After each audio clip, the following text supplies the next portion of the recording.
دبیرانینا چارانده یا شهید بونا پشمرگه سعید عینی دایکا شهید سعید نامه یکی راسری کوری خودی که و تیده دبیجه.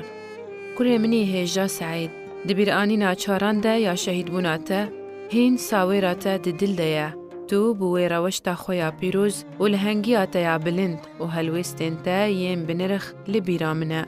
تجیانا خواه کرا قربانی شبو ولات خوی هیجا و بویه که و هر دم توشانازیه که جبومه و هر دم تاجه که لسر سریمه. چند دجواره جدابون دما که خوشتویک جناو مبارده که ولو پاشخواه بیرانینین گلافدای دهیله.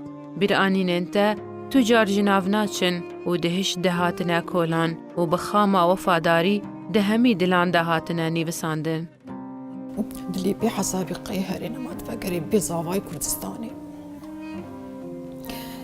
مقصت لك زيف جيراني مقصت لك كرد السيدة مقصت لك هو كتستي خود وهر رابي كنت مقعدي مقصت لك هذا من نابي صرحة فرادية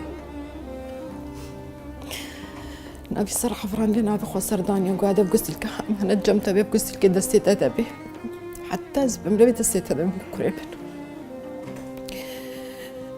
تجاری تجبیرا منو چکریم.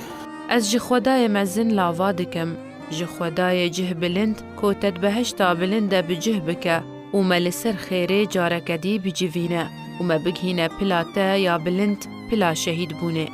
اره ام جهف دور کفتن، لیا کو دلیما خوش دکه اوه کو تو لبهشتکه بدو ماهیک دجی. السپاسیا خدای مزن دکم لسر داناویا پیروز کو بوی چاوه مردی لمالباتا من ری و شهیدک جهل بجارت و منو مالباتا من دکم بندا پیروز یا مالبات شهیدان ده پجراند.